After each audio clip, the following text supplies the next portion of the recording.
Hello and welcome to this Guardian Live event. I'm Azeb Poole, a journalist, author, artistic director and CEO of the Bernie Grant Arts Centre and founder of the Tottenham Literature Festival. This evening, I'm delighted to be talking to Afua Hirsch. Among her many talents, Afua has trained as a barrister and has worked as a journalist, including for The Guardian, and as a broadcaster for Sky News. She's also presented Samuel L. Jackson's BBC TV series, Enslaved. Afua is the author of several books, including the Sunday Times bestseller, British, part memoir, part social commentary, which explored questions of race, gender, and identity. The book was widely praised and won her the Royal Society of Literature Jerwood Prize. David Olusoga called it the book for our dangerous and divided times. Tonight, we'll be talking to Afua about her fabulous new book, Decolonising My Body. Hi, Afua. Hi, Azir. Thank you so much. It's such a joy to be with you. And thank you, everyone, for joining us tonight. I can't wait to get started. But before I ask my first question, just a few words about this evening's format. Afua and I will be in conversation for around 40 minutes, but we really want to hear from you too. So send us your questions via the Q&A button, and we'll answer as many of them as we can in the last section of the event. And if you'd like to, do tell us your name and where you're joining us from. Afua! Congratulations and thank you for what is a really beautiful, beautiful book. Thank you. I've just had like the most gorgeous week, just dipping in and out and underlining and highlighting, and it's been really beautiful. So thank you very much. Thank you. And it is a bit of a full circle moment for me, because I think you are the first Black woman I ever read on beauty and body and narratives about what we value in that space, and it had such a huge impact on me. So I'm honestly deeply honoured to be having this conversation with you, and it's a real privilege. Oh, thank you. That's really beautiful. I appreciate it, and I felt so much kind of that history actually when reading the book. It was really.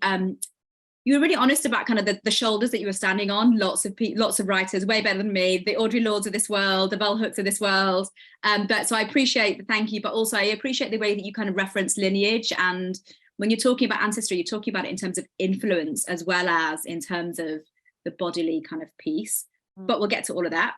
So your book, which I think is kind of, I described it as, I guess, part polemic, part memoir, huge love letter really to the body, to our bodies, to ancestry, to heritage, but it's also like raging and fizzing with just fire and energy.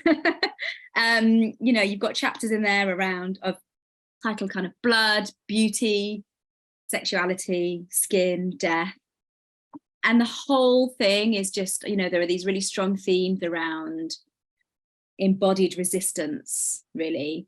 And it all starts from this premise of you taking a year to decolonize your body. And for those who haven't read the book yet, I'd like you to just start by telling us, how did that year start for you?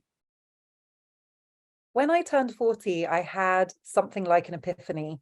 And it's partly because of my background. So just a little bit about my background. My mum comes from Ghana, and I grew up with a very strong sense of my Ghanaian heritage, a very strong pride in my Blackness, all complicated by growing up in a society that kind of sent very negative messages about both of those things, growing up in Britain in the 80s and 90s.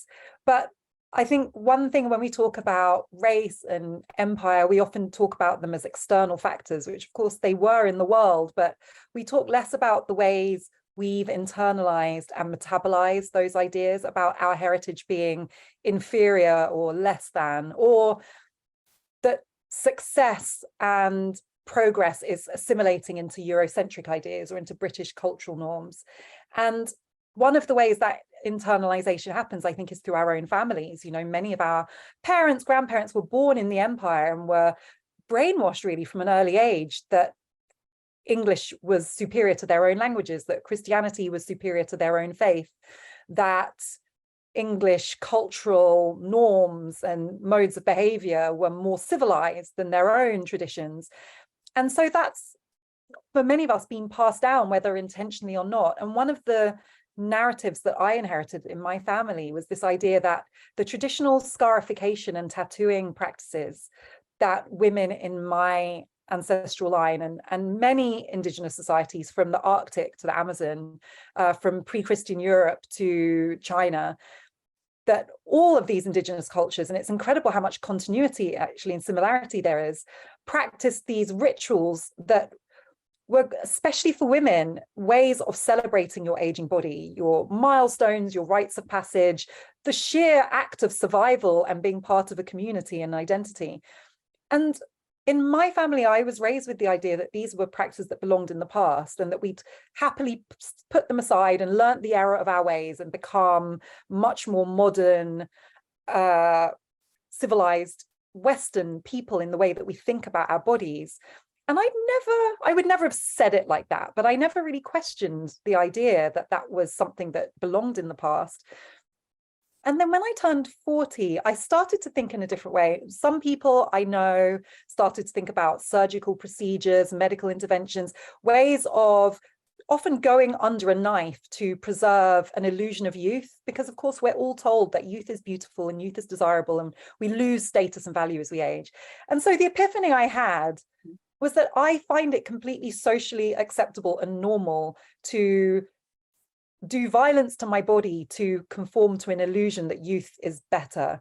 But the ancestral practices rooted in my heritage that celebrate my natural aging process and my identity and my role in a community, I regard those as backward. And I suddenly just realized that all the work I do in the world, and, you know, for anyone who read British or has seen me on TV talking about race and equality, I was so focused on how these systems of power affect us in the world that I suddenly realized I hadn't fully applied that thinking to my own body, to those intimate questions of how I regard myself. And that was really a turning point.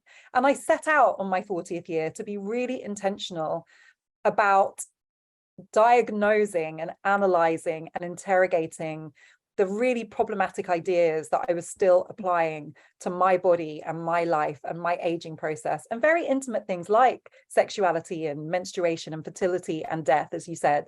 And that was really the genesis of this book. And were you shocked? Were you disappointed at the fact that you'd somehow missed the embodied element of this? So you're out there in the world and you're talking about it and you're critiquing it, but actually it is quite shocking, and it is quite, I found myself shocked at, like, wait a second, why am I just willingly submitting myself? And it's interesting you call it violence, which actually we often don't think about it as violence. Yeah.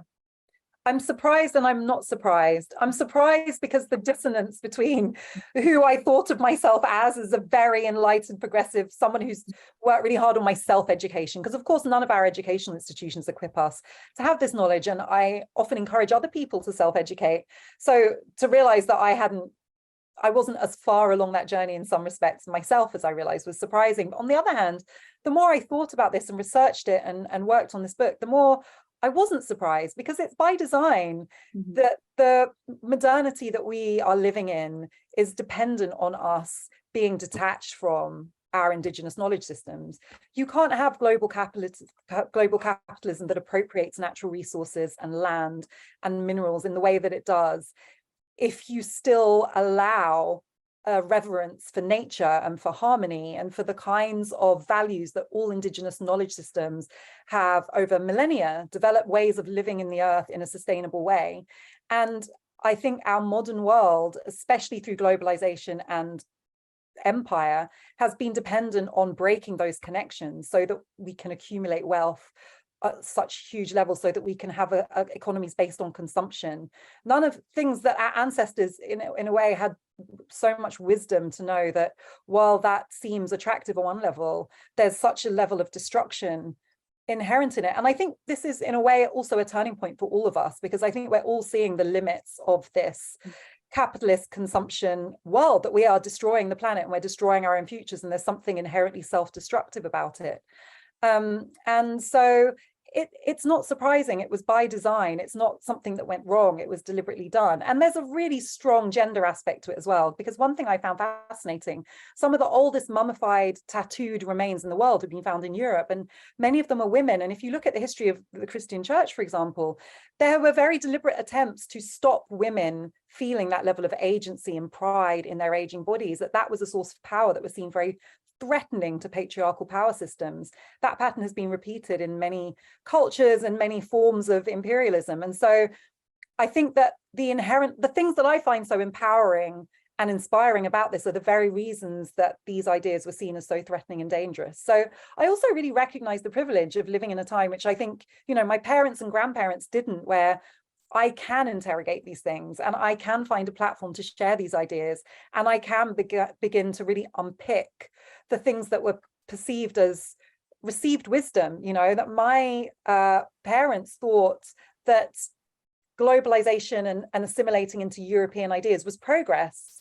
And it's only because I think they made the sacrifices involved in that I have the luxury, the material luxury and the education and the access to information to take a step back and be able to question it more deeply.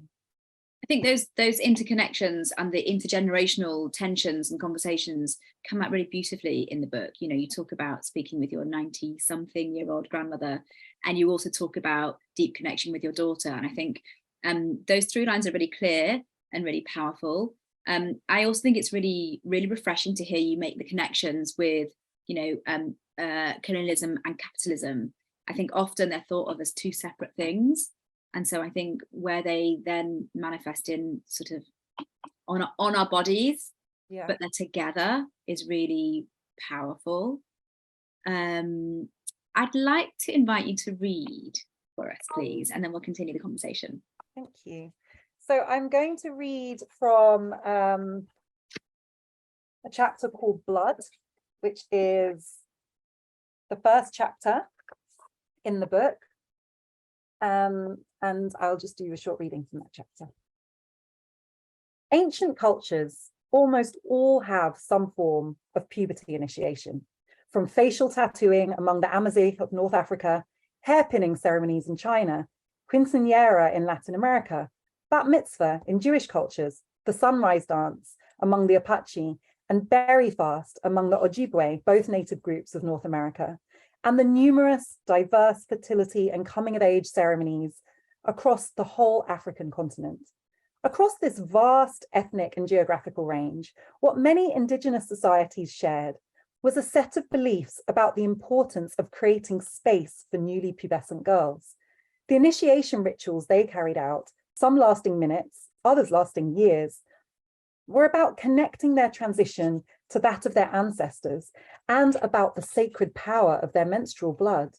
What many of these societies also have in common is that these traditions have been interrupted, disrupted, or destroyed by the physical and spiritual invasion of European colonialism. This happened to the world. It also happened to me. How exactly did the women in my family lose the rights that once tethered our female ancestors to their own bodies, to the community, to the planet, to the ancestors?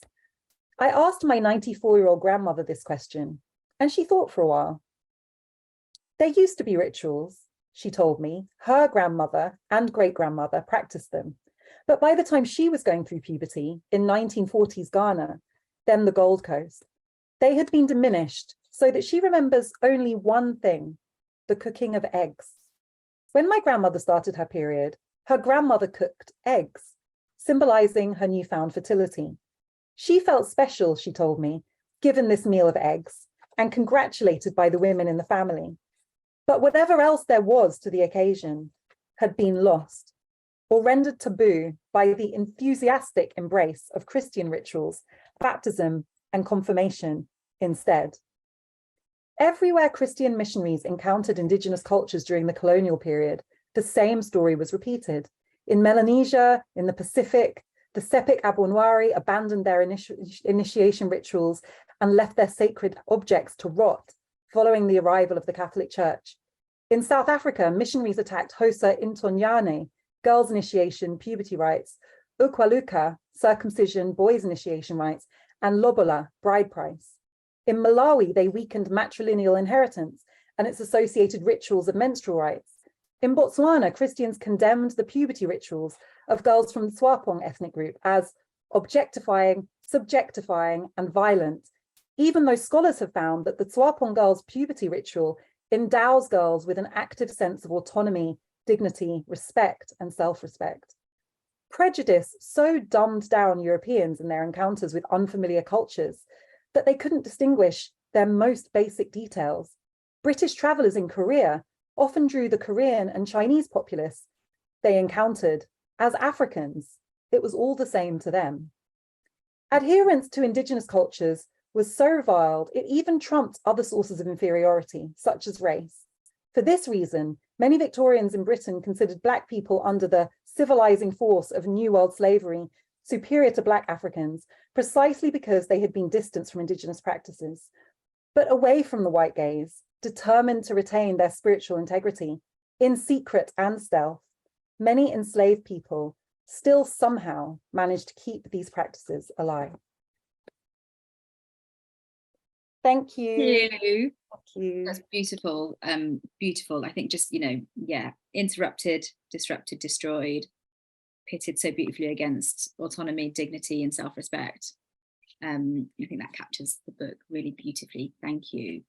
You talk about some of the rituals that you went on as part of this year. What were your favorite ones? I think my two favorites were having my tattoo done. So I had my hand tattooed, and this was part of the epiphany I told you about. And, I'd always thought that I didn't like tattoos. I wasn't judging other people's tattoos. I just felt that my personal preferences were for clear, unblemished skin. And I thought that was a really original aesthetic preference of mine. And I think part of my realization was that I have also been conditioned with these ideas, of these kind of Christian ideas about purity, that it's desirable for a woman to be unmarked. And when I really kind of leaned into those ideas to understand their origin, I realized that it was linked to these ideas of virginity, virginal purity, that are part of what colonialism broke in indigenous cultures, where actually female sexuality and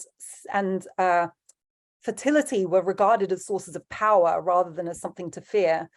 So when I realized that this was actually part of my conditioning rather than my original thought process, I became quite determined to tattoo myself. And my family actually adopted Christianity in the early 1700s. So they were very early adopters of Christianity in what's now Ghana. So there are no photos of women in my family who practice those traditional tattoos, but through sculptures and carvings and oral histories, I designed this pattern with an artist who specializes in recreating lost indigenous tattoo and scarification practices. And it's based on the designs that female storytellers in my lineage would have had marked on their bodies. That actually I saw it as a kind of statement to myself, but actually the act of having it done, and it was hand poked, so it was not done with a mechanized tattoo gun, but with the ancient technique that would have been used over millennia. The act of having it done was really moving and cathartic, and actually felt very healing. So that was, I thought the outcome would be profound for me, but I hadn't realized how much the actual experience would also be really profound. And the other one was wearing waist beads, which I started to do during this journey. And it sounds like such a small thing just to wear a string of beads around your waist. But for a few reasons, I found it quite transformative. And I think one of the reasons is that it's for me, it's not for show. It's not because I have a flat stomach or because I think it looks good in a bikini. It's just for me. And it's a very visceral kind of, it's a chain, it's a link to something that, again, millennia, generations of women in my lineage did, as a way of really celebrating the feminine form. And I wasn't even sure if it would be comfortable, but it's just become part of my anatomy in a way that I really love. And I started reading, when I was researching this book, other people's accounts of wearing waist beads, and it was fascinating how profound an impact it's had on women who are struggling with their body image, with their weight, with their feelings of not being enough, not being attractive or sexy or beautiful enough, that this rooting something in their body to something unconnected with our modern Western ideals about what is attractive has had such a powerful effect on them reclaiming their narrative about their body and their own relationship with it. And I feel that connection as well. So that's also been something that's been surprisingly fun to do. It's incredible. And just, I mean, your whole body language changes as you talk about both of those things, which is really gorgeous to see.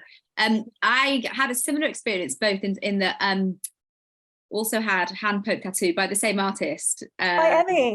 By Emmy. Oh. And a similar process actually of connecting with my heritage. So I'm Eritrean, and again, had always had a kind of like, oh, I'd quite like a tattoo, but maybe it's just not for me, And then, or actually more that like, oh, it felt like a really, dare I say, a really white thing to do.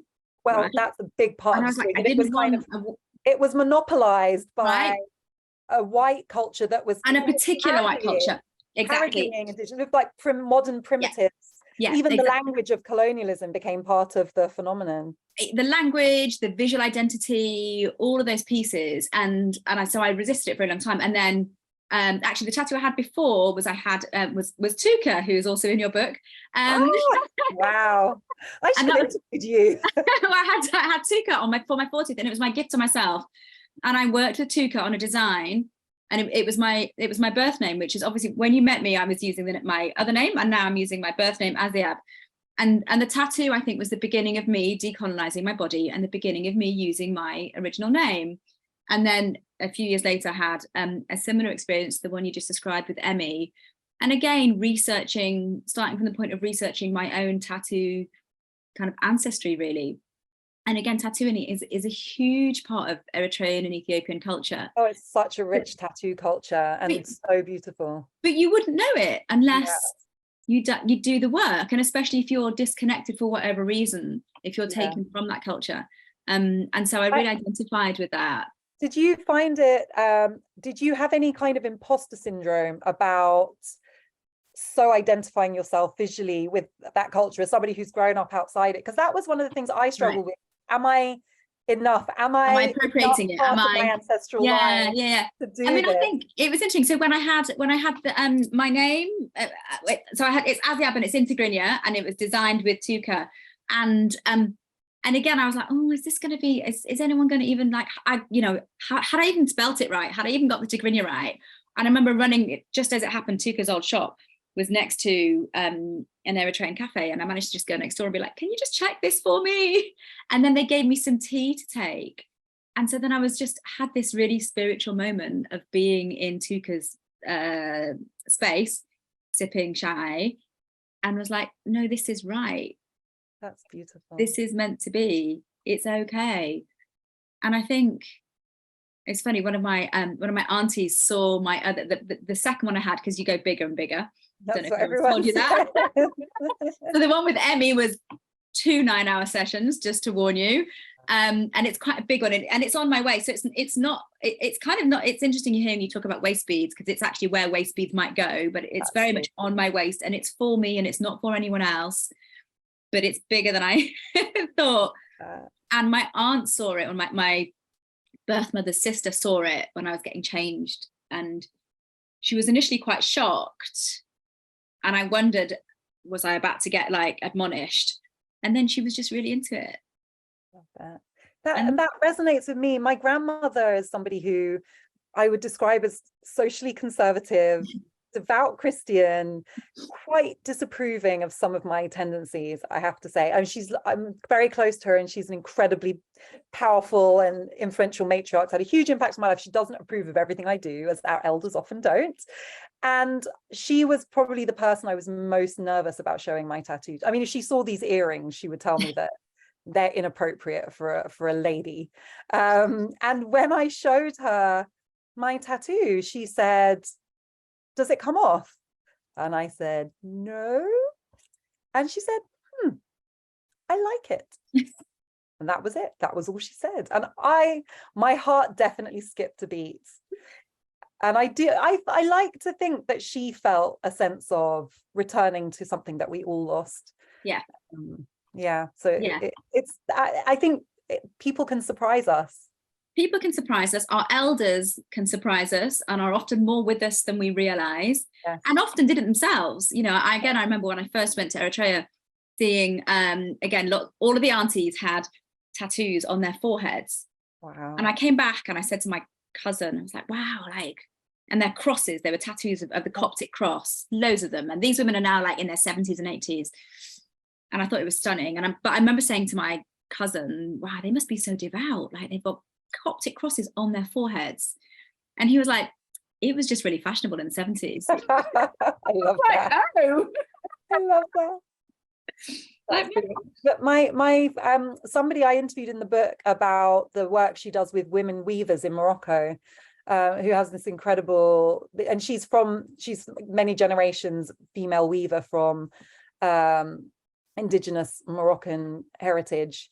But her mother had, because in Morocco the Amazigh also often had forehead tattoos, and her mother had hers surgically removed as an adult, and now really regrets it because she feels that she was so embraced a kind of colonizing ideology that she erased something that rooted her. And I think one of the things I found through this work is that, I mean, in the book, I've called it ancestral deficiency syndrome. I coined that phrase because I just feel like many of us, regardless of our specific heritage or ethnic background, many of us are yearning for that connection to a more ancient past. And that's the reason that ancestry DNA database companies are some of the biggest companies in the world.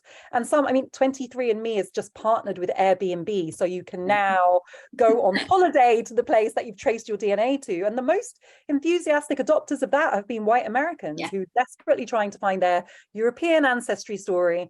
And I think that, you know, many people are, I think modernity and globalization and this idea that we're all kind of assimilating into this globalized culture on very unfair and often punitive terms is making many people think more deeply about their ancestry, their heritage, what's been lost in the stories of their own identity. And I just think that's really fascinating. And that was the theory with which I wrote the book, but the response to the book has really confirmed that to me.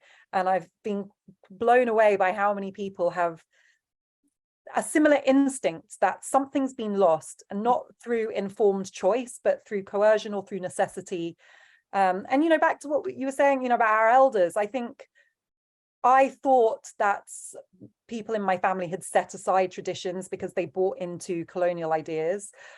I think writing this book helped me appreciate that in many cases, they were also trying to protect us from the penalty that came from overtly owning our indigenous and traditional cultures, and that in a way they just wanted to keep us safe, knowing that this was a world that didn't value or offer dignity to those stories, and so they kept them in a secret way, and they must have been handed down somehow, otherwise we wouldn't be here having this conversation. So I'm so grateful to them for keeping them alive. Yeah, they kept them in a secret way, and they kept them to protect us. And often the things that we miss the most, or we don't even know we miss them, are there lurking somewhere, right? And you talk about that in your book, and you talk, you know, even the example that you gave with your grandmother, often they're there, they might not be fully there, they might not be articulated, but they're there somewhere if we just if we're able to like look up and open our eyes, or even just feel them in our bodies, like our bodies know they're there. Yeah. We don't necessarily set out, we're like, I'm going to get a tattoo because it's going to do this, this, and this for me. But we just like find our way if we have, or if we give ourselves the space to listen. Yeah, that what you've just described kind of summarizes the experience of writing this book, because it started with an article I wrote about my tattoo, and this journey just opened up to me, and all the pieces just kept falling into place. It was a very magical experience setting out on this journey and writing this book. And I said, I've written this in the book, that I feel like more than I wrote this book wrote me. It kind of happened to me, and it felt like a really powerful thing. You sound changed by not just the writing of the book, by the action of the year, the intentionality of the year. Yeah, I do feel that. And I think as well, it's interesting, the stories we tell ourselves about ourselves. I'm somebody who's been a professional and working in news media as a reporter, and without realizing it, I assimilated a particular identity about myself. I'm a serious person. I deal with current affairs and facts and things that are happening in the world. And so the journey that I've been on to lean into these really intimate stories about lineage and bodies and aging and sexuality required me to set aside a whole set of self-limiting beliefs I had about what somebody like me can think about and write about and share and talk publicly about. And I think I associated many of these ideas with things that were lighter and had less substance and seriousness. And of course, they're absolutely political. You can't get more political than the narratives about our bodies, about gender, about culture. But I still saw myself as somebody who didn't really have permission to do that in the way that I do things. So on many levels, this was me kind of outing myself as a person who cares deeply about these things and also isn't seeking approval or permission to go on the journey that I'm on. And that was, just as a personal thing, really empowering for me. And I think I had a strong sense that whether anyone ever read this book or not, that was a really important journey for me. Of course, I really hoped that if I was navigating these things, other people would be, and it would help them. And that's a kind of a huge secondary benefit. But I was really acting through integrity that I wanted to live up to the person that I am aspiring to be. I mean, that sounds quite, in some ways, some of that thinking that also sounds quite gendered, actually. Yeah. This idea that these aren't serious subjects. Yeah. That they aren't worthy of a kind of serious journalistic or academic study or pursuit. Because we're talking about the body, and we're talking about body hair, and we're talking about periods, we're talking about sexuality. It's interesting when you put it all together. Yeah. It sounds like, well, why aren't those serious subjects?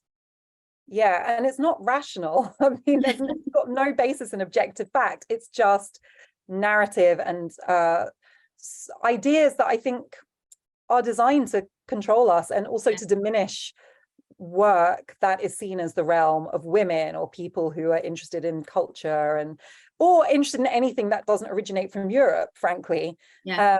And again, like, I'm very sensitive to those kind of narratives. So it was amazing that I was still you're like, damn, on myself. Yeah. And I think it's just a reminder that these ideas go very deep.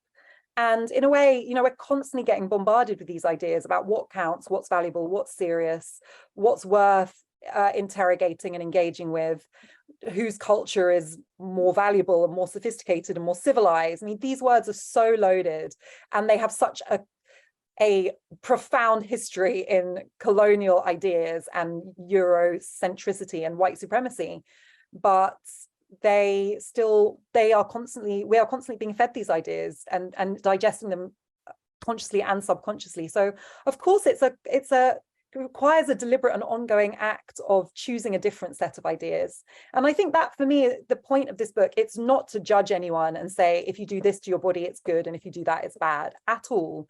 I've written about hair removal and waist beads and Botox. You know, if you do these things or don't do these things, I would never tell anyone, especially not women, what to do with their bodies. It's the opposite of what I believe in. But I think what I'm communicating is I discovered that things I thought I had chosen were not choices, because I was acting on conditioning that I hadn't even been able to see, let alone unpick. And so if you can't see the forces working on you, you can't make genuine choices about how you navigate your life. And I really want people to be able to see, so they can make meaningful choices.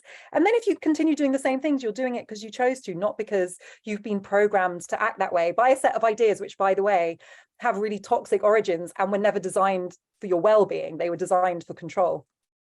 Yeah, and the book is absolutely a judgment-free zone. Yeah. But it's a kind of, it maps it all out, and then we can make our own decisions. Yeah, that's and our decisions aren't always going to be well, no, and our decisions can also sometimes be completely contradictory, and that's okay, and that's as long as it's us that's deciding. We're going to move to the questions, because we have lots of gorgeous questions. So I'm going to start with a question from Michelle.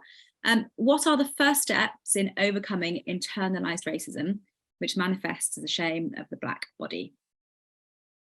Knowledge. Touched on it, really. So yeah, I think the first thing is this is going to sound ironic, but to set aside shame, that you feel shame, and to realize that this isn't your failure. This isn't some original flaw in your character. This is the inevitable response of living in a world that is constantly telling you that if you are not white, or you don't conform to Eurocentric ideas, you're not good enough, you're not valuable, you're not beautiful, you're not successful, you're not interesting, you're not clever. these are the messages that we are being fed. And I, having grown up in this country, being fed my whole life, and I'm in my 40s and I'm still seeing in new ways, new and original ways, that this message is being fed to me. So it would be strange if you didn't experience that, but to counter it is quite a serious project. And I think it really does start with knowledge. You can't have a meaningful connection with your ancestry if you know nothing about it. And many of us don't know about it because we weren't raised in it. We haven't lived in the countries from which it originates. Our own families haven't necessarily handed it down. Many of us come from cultures of oral history rather than written history. And even the form of storytelling has been diminished. We've grown up with the idea if it's not written down, it doesn't really count. We have no history because it doesn't exist. And these are all more examples of the same phenomenon that have really disregarded and sought to dismiss and erase Indigenous cultures and history. So it does take an active and deliberate effort to dismantle those ideas. And I think it really just starts with curiosity, just with the question that you've asked, just with seeking the information and the knowledge. And also for me, what's been really liberating is realizing that there's not one way, there's not one way of engaging with your heritage. You don't have to conform to whatever idea you might have been given about what that looks like. That it's really just the journey and asking these questions and working out what your heritage is and what that means to you and how it can serve you in your mission to grow as a person and contribute to a better world. And I really believe that. I think this book isn't like a romanticization of ancient cultures, like if only we could go back to pre-modernity when everyone lived in a village and sat around a fire at night. I'm not rejecting modernity or technology or even globalization. It is what it is. What I'm advocating is that we see that we've just survived a period where so much knowledge was lost because it was branded as primitive or savage or undesirable. And we don't even know fully what's been lost. And we don't know how it might serve us in creating a future in which we survive, let alone thrive. That's the reality we're facing. And so that we have to start asking those questions and surveying the damage and finding out what has been lost and being able to choose what we bring back and what we use in our own lives. And that might sound like a small step, but I think it's actually really powerful. What tools or who have you turned to, whether it's other writers or other practices, in helping you work through that piece around shame? I think I loved how you described my book as a love letter, because it is a love letter, and it's among the hopeful recipients of that letter are other writers, because there are so many writers who've been doing this work. And one of the things that's made me most angry in my life was kind of stumbling upon the work of especially Black feminist writers who I remember thinking, if I'd have known about this in my teens, my whole life would have been different. I could have saved myself years. And I didn't know about them. They weren't in my world. They weren't in my libraries. They weren't on my curriculum. But they're there. They've lived whole lives. They've left us bodies of work. And so really seeking that work out, realizing we don't have to start anything from scratch. People have been thinking about these questions, about how to dismantle colonial thinking, as long as there has been colonialism. I mean, there has always been resistance. There's always been a counter narrative. There's always been the preservation of culture. So whatever your interests or your heritage or your focus is, be curious and search and seek. And the other thing I would really say is don't dismiss oral cultures. Talk to elders, talk to people who are custodians of knowledge and storytellers. They're among us and they can take any form. And I think, again, like I come from a world which dismisses that as kind of like just chit chat, hearsay, all of these words in the English language designed to diminish the role that oral storytellers play. And I think that we all know someone who is the custodian of a history that could die with them if we don't seek it out. So I think that's a really powerful thing to do as well. I'm picturing everybody who's watching us going off and just harassing all of their aunties and grandparents. And I think it's a beautiful picture. It is. And people aren't always forthcoming. I mean, I was shocked when I asked my grandmother so many questions that I would never have asked her if I wasn't writing this book. Right. Because didn't think she would answer them, or I didn't think she thought about these things or cared about them. And just no one had ever asked her. You know, no and one. why wouldn't she care about them? We care about them. Why wouldn't she? Exactly.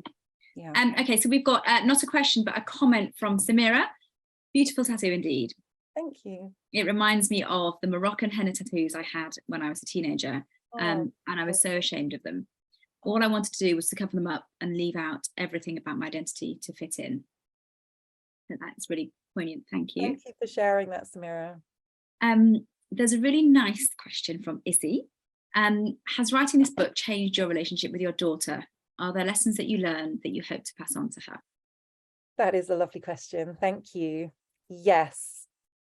It's both changed my relationship with her, but also my relationship with her changed me, and is one of the reasons I wrote this book, because I think parenting is for me, been one of the ways that I began to see gaps in myself.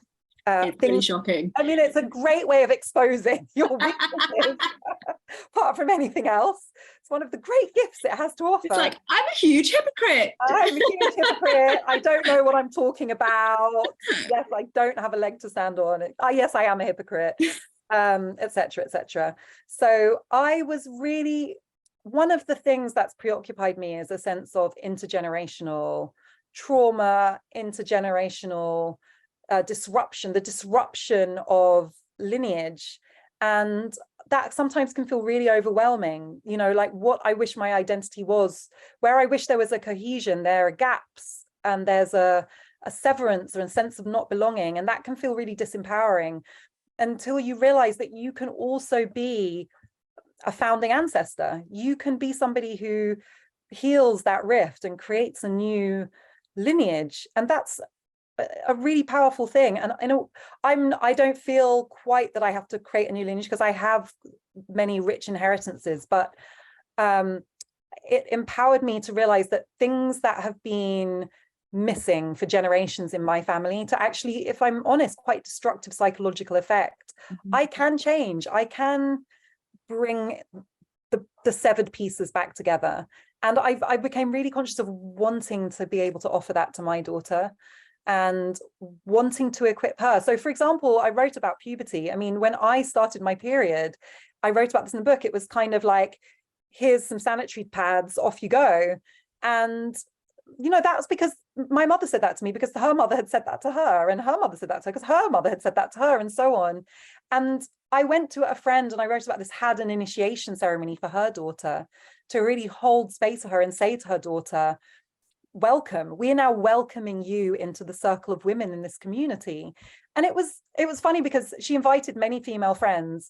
I think we all thought we were there for the daughters and the little girls, that this would be a nice thing for them to feel welcomed and seen. And of course, they totally took it in their stride. We were the ones kind of on the floor weeping, realizing no one ever did this for us. And you know, when you listen to somebody explain to a newly pubescent girl the power of her cycle, of her fertility, whatever she chooses to do with it, just understanding that it is a power that she has. When you're getting to the end of that phase of your life and you realize you've never seen it as a power, you've always seen it as in the way of a nuisance to be minimized, it really, you realize that you have lost all this opportunity to live your full potential. And it's never too late. It's never too late to start living differently, to start thinking differently about yourself and your body and how it's connected. So my daughter really inspired me to start looking very honestly at what was missing and what she needed to have knowledge where I had none in many ways, and how I could offer her that in a way that was authentic. I mean, I don't want to just make stuff up. I think that it's part of the human condition that we want to feel connected to a history and a story and a lineage. It's just a very foundational human need. And we don't all have that, you know, some of us don't have it at all, some of us have it imperfectly, but that doesn't mean that we can't be intentional about searching for it and mending things and seeking knowledge that's been lost. So that's something that and of course I'm not perfect, and maybe one day my daughter will grow up and write a book about how she didn't get what she needed from her upbringing, but that's fine too, because each generation improves on the next. And I think the things that are missing for me are not missing through personal failings of my female antecedents. They're missing because of systems of power that decapitated those cultures and decapitated the rituals and diminished the power and agency that we as girls and women would have had from being introduced into the world in that way. And I think that it's a real privilege if I can be part of helping bring that back. That's beautiful.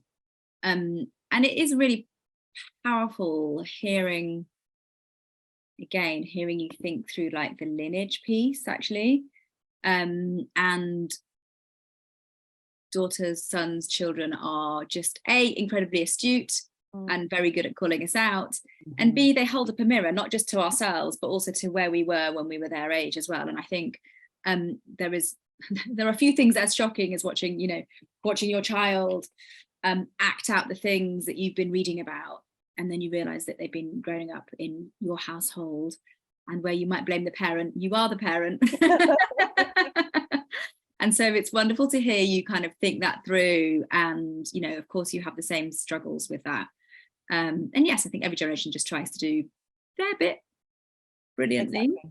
And we fail, and we don't know how we fail until it's in front of us. I think even thinking about these things is the opposite of a failure. I think that it's just seeing and being aware and being intentional. What shocked me into writing this book was realizing that it wasn't that I'd been ambivalent or that I hadn't taken action. It was that I hadn't seen. I hadn't seen, and that also was by design, that I'd been conditioned to not see, and just seeing and asking these questions. And this book is not purporting to be an answer to every problem that comes from colonialism and globalization and modernity. It's I think asking questions and being honest about how I am approaching them, and accepting that I think it's also a lifelong journey, and that's also why I wrote about the stages of life, and life is meant to be a journey.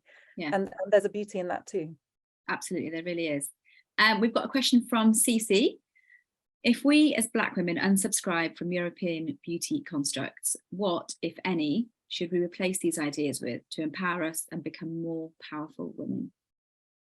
Thank you, Cece. That's such a great question. I really reject the idea that there is any centralized beauty standard that serves us. I think the idea of this kind of tyranny of the beauty standard is in itself a very Western modern construct. And in indigenous societies, when you look at beauty, it's even interesting, the word, because like many societies, there isn't a direct translation for the words they have for beauty. They denote other things such as role, then they're inseparable from your role, from your value to the community, from your talents, your gifts. It's often not just a physical attribute. And I think that because of the kind of capitalist system we live in and the way beauty is being commoditized and also linked to consumption, the narratives we have of beauty don't exist because of some pure aesthetic idea. They're linked to the idea that there are things we can buy to improve us. And that serves particular interests. And this really isn't a conspiracy theory. This is these are areas of academic study for people who investigate the origins of the modern cosmetics industry. I've written in my book about hair removal products, which is in itself a kind of case study into how the idea of a beauty standard was invented, in this case hairlessness, which is actually a very modern construct. About 150 years ago in Europe, hairlessness was not regarded as desirable. It was harder to treat. I'm going to stop you. Can you tell the story about, there's a beautiful phrase, a Ghanaian phrase around eyebrows. Around body hair. Around body hair, yes. So in Ghana, body hair is considered desirable, and partly probably scarcity is often a principle in societal attitudes towards what's attractive. And in Ghana, people aren't very hairy naturally, I think. So hairiness is really desirable. And as a result, women really show it off. And you'll see a woman impeccably groomed, hair done, nails done, amazing tailor-made outfit, and then full shins of hair, sometimes hairy chin, One time I went to a wedding at which the bride had her wedding dress cut in a bespoke pattern to show off her chest hair. And everyone at the wedding was commenting on how stunning it looked and how lucky she was to have chest hair. And it was one of those moments, again, where I had to have a word with myself, because it's something like that really shows you how European your conditioning is, that I was kind of horrified. And that was a moment at which I saw that I had a very specific idea about body hair and attractiveness. And it wasn't my idea. It was just what I was used to, what I'd been told. How I can't separate that from all of the ads for hair removal products I grew up seeing and presenting these really attractive women who had no hair as what I should look like. So what I discovered when I researched it, and I didn't know this, and I've spent, like most women, a lot of money in my lifetime on removing body hair. The average Western woman spends £76,000 in her lifetime on hair removal. It's a lot of money. This idea about hairlessness being attractive is linked to Darwin's work, not so much the origin of the species, but the evolution of man, which came out in the late 19th century.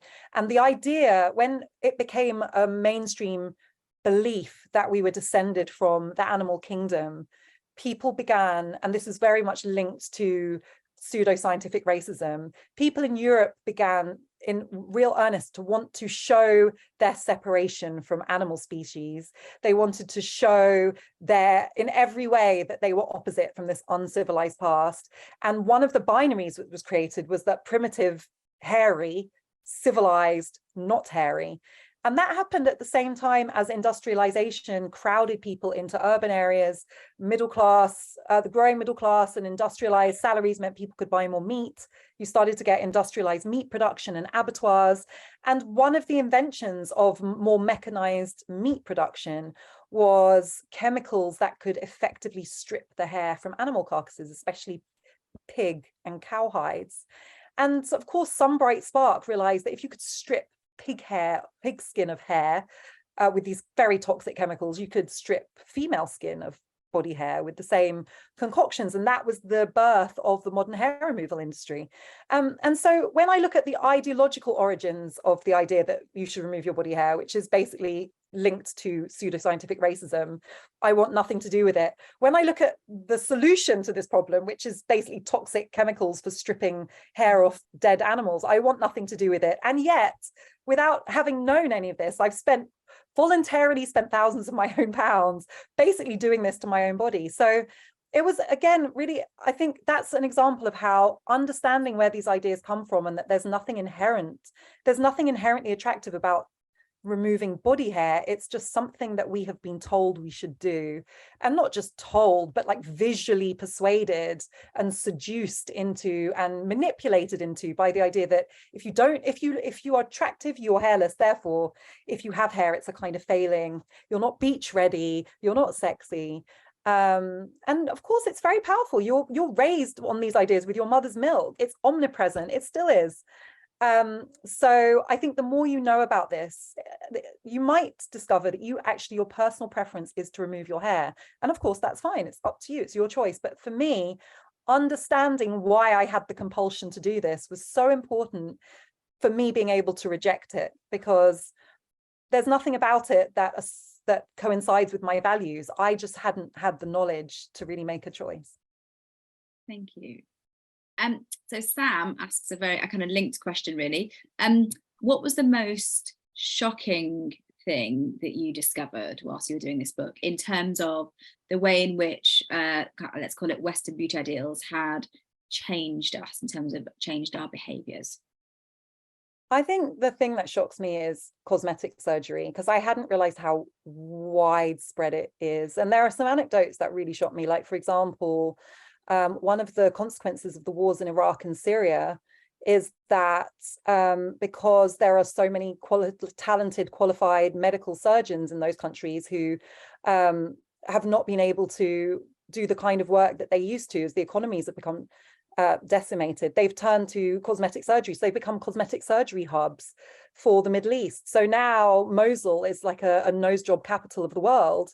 And that's so many people of Arab heritage who have different features to people in, say, Western Europe, are going to cities like Mosul to have nose jobs so that they look more like women from Western or Northern Europe. Because much as we talk about globalized beauty standards, the reality is those standards are still very much based on a specific Northern and Western European idea about attractiveness. And it's painful to think of people who have African or Arab heritage paying for painful, dangerous, and expensive procedures to conform to a different heritage. It's just, it's not better or worse, it's just not their heritage. And I think for me, that's a big theme, that I don't think that any culture is better than another, or any look is better than another. What I think we're experiencing is a world where we've all been assimilated into one standard, not on our own terms. And so the kind of tyranny of that standard is violent. And it was interesting as well to see people who have done that later realize that, you know, when they had a nose job or that they had their face changed, they were thinking about conforming to what they thought or were told is attractive. But in the process, they realized that they'd erased part of their ancestry. You know, you literally inherited these features from ancestors. And again, I'm not saying that we shouldn't do it. I'm just saying, when we do it, have we thought about what we're losing and what the connection is? And, you know, there was a time in my life when I would have really liked to get a nose job because I didn't like my nose. The people that I thought were attractive in movies and magazines didn't have a nose like mine. And, you know, I think when you're a girl or a young woman, you're so vulnerable to those standards. And now I'm so grateful that I probably honestly didn't have the money to do it, rather than wouldn't have done it. But you can put it down to early consciousness, it's fine. Yeah. It was my early radical awareness of how colonized my body was. But I'm so grateful because my nose, there are multiple stories in my nose, and I've come to know them over the years. And so I guess I wear it differently now. Yeah, that's beautiful. And we're going to have to close soon. So I guess my final question to you really is, whether it's one particular chapter or one particular body part, or one particular theme, what's the one thing you would really like people to take from the book? If there's one part of the book, it's going to sound weird, but the last chapter, Death, is my favorite. I'm really proud of that chapter. I know in this society we have like a bit of a morbid relationship to death and see it as like a really negative and taboo thing, but in many cultures it's really nothing to be afraid of. It's kind of seen as a natural part of life, a natural cycle where it's not an end, it's a transition. And I found it really interesting exploring that. There's a lot of humor in that chapter because Ghana has a particular relationship with death, and I told a lot of stories from Ghana that are quite funny. You kind of have to read it for that to make sense. And also I was able to cite some of the writers I most love and admire, and so I'm really proud of that chapter. I think if there's one thing I'd like people to take away from this book, it's to realize that everything is connected, and how you think about your body and your appearance and your attractiveness and your age and your values are intimately connected to your views about the environment and class and race and gender and the culture wars and all of these things that we're struggling with. And I don't think you can fully inhabit your power to make change if you don't interrogate the intimate as well as the external, the micro as well as the macro. And that, for me, as somebody who's already been on this journey and doing this work, that understanding that was a real turning point. And as you said, Azzy, it's changed me, and I feel change, and I feel really privileged to be able to share that journey with other people. I'm really grateful that people are engaging with it and reading the book and talking about it and sharing their stories, because I've realized we all have stories. In some ways, we've all been processing this and coping with it and metabolizing it and telling ourselves stories. And I love to hear them. So I hope that you take that away, that this is all connected, and also that we can't make choices, intimate choices about ourselves, our relationship with our bodies, if we don't understand where our ideas about our bodies come from. And that if you ask yourself where those ideas come, you kind of unlock the whole history of colonialism and capitalism and climate crisis and class and gender and all of these big things. And they can seem too big, but we all have a body and we're all always grappling with it. So it feels like a really sensible place to start. Beautiful. Thank you. It is. It's an invitation to share, and in the sharing, we shed the shame around it. It's absolutely beautiful. So thank you so much. Thank you so much. We've run out of time, but I do hope we were able to answer some of your questions. Thank you for joining us. Great questions. Thank you so much for asking them, and thank you so much to everyone for watching. The one thing you can do now is still, if you haven't already, go and buy a copy of Decolonising My Body, which is already out. And a huge thank you to you too. Yay! Thank you to you, Afua. Have a really good evening. Thank you. You too. Thank you so much for your time, and thank you everyone for watching.